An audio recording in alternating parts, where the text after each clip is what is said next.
Hello students, आज हम पढ़ेंगे पूर्ण प्रतिबिंब बनने के लिए कितनी लंबाई के दर्पण की आवश्यकता होती है।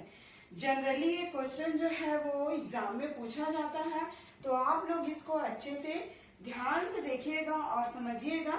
ठीक है, एक बार मैं और इसको रिपीट कर रही हूँ। जो क्वेश्चन है वो किस तरीके से पूछ सकते हैं, पूर्ण प्रतिबिंब बनने के लिए कितनी लंबाई के दर्पण की आवश्यकता होती है। तो सबसे पहले आप लोग जो चित्र में दिखाए गए हैं उसको बताइएगा, उसके बाद जो है उसको व्यंजक को आप लोग लिखिएगा। तो सबसे पहले यहाँ पर देखिएगा, चित्र के अनुसार क्या लिखोगे आप लोग। M और M डैश क्या है आपका समतल दर्पण है, जिसमें क्या है PQ भाग में क्या है, जो व्यक्ति है वो अपना पूर्ण प्रतिबिंब देखता है। ये PQ भाग में ये M और M डैश समतल दर्पण है, जिसमें कोई व्यक्ति क्या है अपना पूर्ण प्रतिबिंब देखने के लिए Q P और Q भाग ही क्या होता है पर्याप्त होता है। तो इस दर्पण को हमने कहाँ पर रखा है, Q M डैश की ऊंचाई पर ये जो है दर्पण रखा हुआ है। तो सबसे पहले आपको त्रिभुज किसमें देखना है, ये वाली त्रिभुज HPR में, किसमें सॉरी HPE में देखना है, जो कि यहाँ पर नीचे में मैं आप लोग को ये डायग्राम आप लोग को नीचे में बताई हूँ। तो किसमें किसमें देखना है, त्रिभुज HPE में देखना है। उसके बाद कौन से त्रिभुज में आपको देखना है, ये वाला हो गया EQ और F में। तो चित्र के अनुसार आप लोग चित्र के बारे में क्या लिखोगे, जब कोई प्रकाश किरण हमारे, ये आपका H मतलब क्या है सिर से, तो हमारे सिर में प्रकाश किरण हमारे सिर से क्या होता है, प्रकाश की किरण इस पर आपतित होती है। तो ये आपतित होकर क्या करती है हमारे आंखों पर, यहाँ पर E मतलब क्या आई, तो ये कोई प्रकाश किरण है यहाँ से आपतित हो रही है, तो ये आपतित होने के बाद हमारी आंखों पर पड़ती है। तो जो हमारा सिर का प्रतिबिंब है वो दर्पण के पीछे कहाँ पर बनता है, आपका H डैश के पीछे उसका प्रतिबिंब बनता है। देखिए एक बार और, जो हम यहाँ से कोई प्रकाश किरण हमारे सिर से जा रही है वो आपतित होने के बाद कहाँ पर पड़ती है, हमारे आंखों पर पड़ती है। और इस सिर का जो पूर्ण प्रतिबिंब है वो कहाँ पर दिखाई देता है, हमें दर्पण के पीछे H डैश में दिखाई देता है। इसी प्रकार हमारे पैर से, ये आपका यहाँ पर ये दो व्यक्ति का यहाँ पर चित्र बना हुआ है, जिसमें से ये आपका क्या है कोई व्यक्ति का पैर है। तो पैर से क्या होता है, पैर से जाने वाली किरणें यानी निकलने वाली किरणें भी Q से टकराती है और क्या करती है हमारी आंखों पर पड़ती है। उसका जो प्रतिबिंब है वो हमें कहाँ दिखाई देता है, F डैश में दिखाई देता है, यानी दर्पण के पीछे। देखो ये हमारी पैर से क्या हो रही है, किरण क्या हो रही है, यहाँ Q से टकरा रही, टकराने के बाद यहाँ से हमारी आंखों में पड़ती है, फिर वो आंखों से पड़कर उसका जो प्रतिबिंब है वो कहाँ पर दिखाई देता है, हमारा F डैश में दिखाई देता है। तो ये हो गया आपका चित्र का वर्णन, आप लोग इतना लिख सकते हो। उसके अलावा जो अन्य बिंदुओं का जो प्रतिबिंब है वो किसके किसके बीच बनेगा, H डैश और F डैश के बीच बनेगा। अर्थात यहाँ पर क्या होगा, हमारा पूर्ण प्रतिबिंब देखने के लिए दर्पण का केवल कौन सा भाग काम आएगा, आपका P और Q भाग ही काम पर, मतलब P और Q भाग ही क्या होगा, दर्पण का P Q भाग ही उपयोगी होगा हमारा पूर्ण प्रतिबिंब देखने के लिए। तो चलते हैं हम व्यंजक की ओर। ये तो हो गया चित्र का कैसे कैसे आप लोग को वर्णन करना है। तो व्यंजक में क्या होगा, परावर्तन के नियम के अनुसार क्या होगा आपका कोण I1 बराबर कोण R1। मतलब आप लोग का परावर्तन का नियम के अनुसार क्या होगा, हमने कौन से इसमें देख रहा है, त्रिभुज HPE में, यहाँ पर दिया हुआ है ना HP और E, तो इसमें क्या होगा, ये आपका कोण I1 और ये R1 बराबर है। उसी प्रकार से इस वाले त्रिभुज में देखेंगे तो क्या होगा, आगे लिख रही हूँ, कोण आपका I2 बराबर क्या होगा आपका कोण R2। ये परावर्तन के नियम के अनुसार क्या होगा, ये आपके कोण I1, ये सॉरी यहाँ पर आपका क्या है I1 और R1 बराबर है, उसी प्रकार I2 और R2। R2। अब यहाँ पर देखोगे कि यहाँ पर P और R यानी ये डॉट डॉट लाइन जो दिखाई दे रही है, P और R क्या है आपका, P और R, और यहाँ पर ये S और Q, कौन सा आपका S और Q, ये दोनों ही क्या है आपका अभिलंब है। दिख रहा है ना यहाँ चित्र पर आपका क्या है, ये P और R अभिलंब है और यहाँ पर S और Q अभिलंब है। अब यहाँ पर त्रिभुज की इसकी बात हो रही है, ये वाली त्रिभुज की, तो यहाँ पर जो R है वो HE का मध्य बिंदु है। R जो है वो क्या है, HE का मध्य बिंदु है।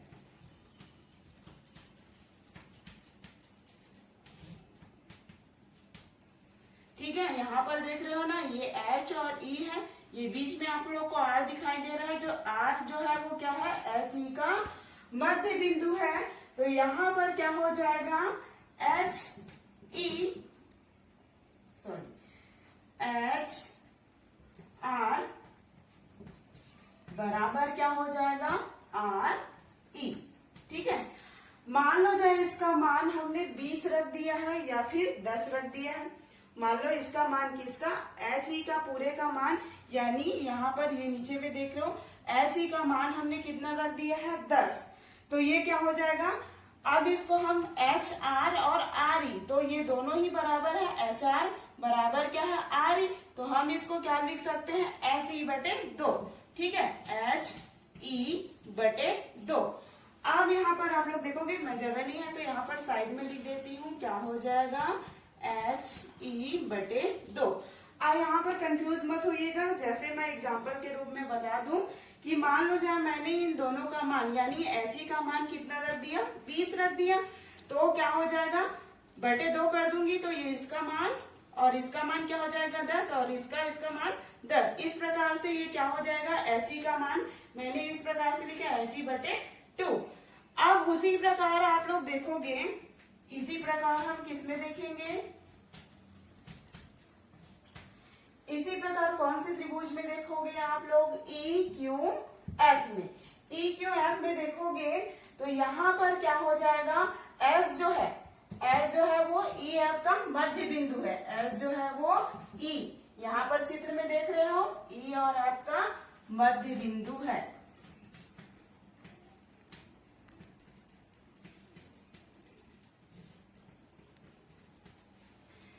ये आप लोग में चित्र में देख रहे हो ना कि जो S जो है वो E और F का क्या है, मध्य बिंदु है। तो ये क्या हो जाएगा आपका ES। सेम प्रोसीजर वही अपनाएंगे, यहाँ पर जो मान मैंने रखा था, यहाँ का मान कितना कर दिया था, 20, तो इसका मान 10 हो गया, इसका मान 10 तो बटे 2, इस तरीके से। तो सेम प्रोसीजर यहाँ पर भी होगा, तो ES प्लस क्या हो जाएगा, SR, क्या हो जाएगा, ES बराबर, सॉरी प्लस बोली, यहाँ पर ES बराबर क्या हो जाएगा, SF। तो हम इसको क्या लिख सकते हैं, पूरा EF बटे 2, EF बटे 2। यहाँ पर समझ में आ गया होगा, एक बार मैं और रिपीट कर देती हूँ। यहाँ पर परावर्तन के नियम के अनुसार से क्या हो जाएगा, कोण I1 बराबर R1, और क्या हो जाएगा, इस वाले त्रिभुज की बात करेंगे तो कोण I2 बराबर R2। यहाँ पर P और R क्या है, अभिलंब है, यहाँ पर Q है, S, ये दोनों ही अभिलंब है। अब यहाँ पर इस त्रिभुज की बात कर रहे हैं, यही वाला चित्र मैंने यहाँ पर उठाकर बनाया है। तो आप लोग देखोगे HPE में, तो हम क्या करेंगे, ये R जो है वो HE का मध्य बिंदु है, तो HR बराबर क्या हो जाएगा, RE। यहाँ पर देख रहे हैं HR बराबर RE। अब इन दोनों का मान मैंने मान लो जाए 20 रख दिया है, तो 20 को कैसे दर्शाएंगे, ये आपका ये 20 हो गया इसका मान, तो मैं इसको क्या 20 बटे 2 करूंगी तो दोनों को भाग दूंगी तो 10 आएगा, तो इसका मान भी 10 और इसका मान भी 10 हो जाएगा। इसी प्रकार से मैंने क्या लिख दिया, HE बटे 2। उसी प्रकार से आप लोग किसकी त्रिभुज की बात हो रही है, EQF की बात हो रही है, तो इसमें क्या हो जाएगा, S जो है वो किसकी मध्य बिंदु है, E और F की मध्य बिंदु है, तो ES बराबर क्या हो जाएगा, SF हो जाएगा। अब इसी प्रकार पूरी लंबाई को मैंने EM बराबर क्या बटे 2, इस तरीके से ये हुआ। अब आगे किसको देखेंगे पी क्यू के बराबर कौन सा और चीज हमें दिखाई दे रहा है यहाँ पर, पी क्यू के बराबर हमारा ये आपका कौन सा दिखाई दे रहा है, आपका पी क्यू के बराबर ये आर एस, ये वाली लाइनें दिख रही है ना आपको, ये जो गया है क्या है आपका अभिलंब है, तो पी क्यू के बराबर क्या है आपका आर एस। तो यहाँ पर आगे देखिएगा,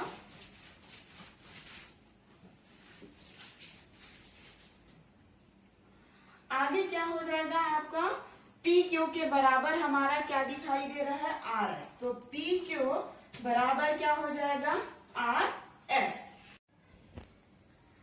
अब आगे देखते हैं कि हमारा पी क्यू जो है दर्पण, उसके बराबर कौन सा रेखा दिखाई दे रहा है आपका आर और एस। तो इस प्रकार से आर एस यानी ये आर और एस को हम क्या लिख सकते हैं, R E plus E S, यानी ठीक है। अब हम आर ई का मान इसके पहले वाले समीकरण में हम लोग ने निकाला था, तो आप लोग जगह नहीं था इसलिए मैंने मिटा दिया था, तो यहाँ पर मैं लिखी हूँ आप लोग के याद के लिए। तो यहाँ पर आर ई का मान क्या दिया है एच ई बटे 2, तो यहाँ पर उसका मान रख देंगे, और ई एस का मान क्या दिया हुआ है ई एम बटे 2। इस प्रकार से ये हो गया आपका पी क्यू। अब पी क्यू, अब दोनों का क्या करेंगे हम लोग, लघुत्तम लेंगे, ठीक है। पी क्यू बराबर लघुत्तम लेंगे तो ये क्या हो जाएगा 2, ठीक है। और ये क्या हो जाएगा आपका H E plus E M. अब हम पी क्यू बराबर H E plus E F यानी H E plus E F, तो हम इसको पूरे को क्या लिख सकते हैं एच एफ लिख सकते हैं। क्या लिख सकते हैं एच एफ बटे 2। यहाँ पर देखिए कंफ्यूज मत होना, यहाँ पर हमने आर ई का मान क्या निकाला था एच ई बटे 2 और ई एस का मान क्या निकला था ई एफ बटे 2। यहाँ पर फिर इसका मान रखने के बाद इन दोनों का लघुत्तम लिए, तो ये क्या हो गया आपका, कैसे काटोगे एच ई बटे 2 और ये हो जाएगा आपका 2। तो इस प्रकार से इन दोनों का क्या करोगे लघुत्तम लोगे तो क्या आएगा 2, और हल करोगे तो इस तरीके। अब एच ई यानी ये H E plus E F को हम क्या लिख सकते हैं डायरेक्ट एच एफ लिख सकते हैं, तो ये हो गया। अब ये क्या हो जाएगा पी क्यू बराबर 1 बटे 2 एच एफ। तो ये क्या हो जाएगा आपका पी क्यू बराबर 1 बटे 2 एच एफ। मतलब क्या होगा आप लोग, ये आपका सिद्ध होता है, यहाँ पर कंफ्यूज मत होना। यहाँ पर हमने लघुत्तम लिया है तो 2 का लघुत्तम लेंगे, तो इस प्रकार से लेंगे 2 एकम 2 2 एकम 2, तो ये क्या हो जाएगा यहाँ नीचे 2 आ जाएगा। और फिर क्या करेंगे हम इसको हल करेंगे एच ई बटे 2 इंटू 2, तो ये क्या कट जाएगा, ये कट जाएगा, तो यहाँ पर एच ई आया। उसी प्रकार से हम ई एफ बटे 2 और 2 इस प्रकार से, तो ये भी कट जाएगा, तो ई एफ आ जाएगा। अब इसको हमने एक बार और देख लीजिए एच ई यानी H E plus E F को हम क्या लिख सकते हैं डायरेक्ट एच एफ लिख सकते हैं। H E plus E F को हम क्या लिख सकते हैं, इसकी लंबाई पूरा एच एफ, तो ये एच एफ बटे 2 और ये क्या हो जाएगा हाफ एच एफ। तो यहाँ पर ये सिद्ध होता है कि दर्पण का उपयोगी भाग व्यक्ति की लंबाई का आधा होगा, जो अपना प्रतिबिंब किसमें देख रहा है दर्पण में देख रहा है। तो इस तरीके से आप लोग थोड़ा सा चित्र का वर्णन करेंगे, यानी चित्र में क्या चीजें हो रही है उनको बताओगे, उसके बाद ये व्यंजक को लिखोगे, तो आप लोग को ये 5 नंबर में आप लोग को 5 नंबर आराम से मिल सकता है, जो कि बहुत ही सरल तरीका से आप लोग को बताया गया है। तो एक बार मैं और रिपीट कर देना चाहती हूँ, जनरली देखिए कि क्या क्या लिखना है। सबसे पहले आपको ये डायग्राम बनाना है, उसके बाद चित्र के अनुसार आपको क्या लिखना है, चित्र में कौन कौन सा देखना है आप लोग को। पी क्यू क्या है आपका एम, और एम डैश क्या है आपका समतल दर्पण है, जो कि हमारा पूर्ण प्रतिबिंब देखने के लिए पी क्यू दर्पण का पी क्यू ही भाग उपयोग में होगा। तो उसको हमने M dash Q M dash Q ऊंचाई पर रखा है। ये पी क्यू जो दर्पण है, तो हमारे सिर से कोई रेखा जो प्रकाश की किरण क्या हो रही है आपतित हो रही है, फिर हमारे आंखों पर पड़ती है। उसके बाद जो हमारा सिर का जो प्रतिबिंब है वो H1 के पीछे दिखाई देता है। उसी प्रकार हमारे पैर से जो प्रकाश की किरणें जाती है वो Q से टकराकर हमारी आंखों में पड़ती है, और उसका जो प्रतिबिंब है वो F1 के F' पर बनता है। आप यह देख रहे हो कि हमारा ये पैर है, उसे प्रकाश क्यों से टकरा रहा है, ये आंखों पर पड़ता है। उसके बाद इसका जो प्रतिबिंब है वो F' यानी समतल दर्पण के पीछे बनता है। उसके बाद इस वाले त्रिभुज में देखोगे HP E में, उसके बाद EQF में। इस प्रकार से आप लोग को ये चित्र के अनुसार पूरा लिखना है। उसके बाद व्यंजक, और एक और एग्जांपल दे दूं जिसमें आप लोग को और अच्छे से समझ आ जाए। तो देखिए, एक व्यक्ति है जिसकी लंबाई कितनी है, मान लो जाए 160 सेंटीमीटर है। व्यक्ति की जो लंबाई है वो 160 सेंटीमीटर है, 160। तो उसको अपना पूर्ण प्रतिबिंब देखने के लिए कितने लंबाई की दर्पण की आवश्यकता होगी। तो इसको हम कैसे निकालेंगे, दर्पण की लंबाई बराबर 1/2 व्यक्ति की लंबाई, ये आपका सूत्र है, व्यक्ति की लंबाई। तो इस प्रकार से 1/2 ये आपका क्या हो गया, और व्यक्ति की लंबाई कितनी है 160। तो इसको काटेंगे तो क्या हो जाएगा 80। तो इस 80 सेंटीमीटर। तो इस प्रकार से क्या सिद्ध होगा आपका, 160 सेंटीमीटर लंबाई वाले व्यक्ति को अपना पूर्ण प्रतिबिंब दर्पण में देखने के लिए कम से कम 80 सेंटीमीटर लंबाई वाले दर्पण की आवश्यकता होगी। तो उम्मीद करती हूँ कि ये क्वेश्चन जो है आप लोगों को समझ में आ गया होगा। ये बहुत ही इम्पोर्टेंट है, ये परीक्षा में पूछा जाता है, तो आप लोग इसको अच्छे से देख लीजिएगा।